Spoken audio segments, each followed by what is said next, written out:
भाई ये क्वेश्चन नहीं किया ना 12th में तो नंबर नहीं आएंगे। बहुत ही बढ़िया क्वेश्चन है, ध्यान से देख लेना। क्वेश्चन देख लेना, इफ फंक्शन जो है वो नेचुरल टू इंटीजर है defined by F N is equal to N minus one upon two when N is odd N minus का N upon two when N is even. मैं इसको solve करना तो बता ही नहीं रहा, सिंपल सी चीज है। आप इस क्वेश्चन को देख लो, ऐसे दो क्वेश्चन और हैं। एक हमारे पास है N plus one upon two if N is odd और N upon two if N is even. अभी हम एमसीक्यूज की बात कर रहे हैं इसलिए मैं इस पे ये फोकस करके चल रहा हूं। और एक क्वेश्चन है N plus one if N is odd और N minus one if N is even.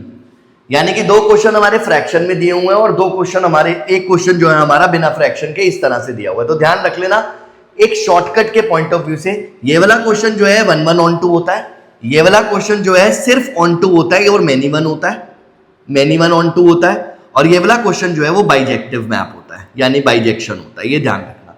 तो ये टाइम वेस्ट करने की जरूरत नहीं पड़ेगी सॉल्व करने के लिए, और अगर वैसे भी करना चाहो तो कर सकते हो। इसके अंदर देख लो आपको ये क्यों मैनी वन है, क्योंकि अगर मैं यहाँ पे n की वैल्यू 1 डालता हूँ यानी कि ऑड डालता हूँ तो 1 प्लस वन अपॉन टू ये 1 आ जाएगा। और अगर मैं n की वैल्यू 2 डालता हूँ यानी कि इवन डालता हूँ तो 2 अपॉन टू यहाँ से भी 1 आ जाएगा। तो इसका मतलब दो वैल्यू सेम इमेज शो कर रहे हैं, इसका मतलब मैनी वन हो गया। ये चीज यहाँ पर एप्लीकेबल नहीं है, तो यहाँ पे इनको अलग अलग केस बना के करेंगे।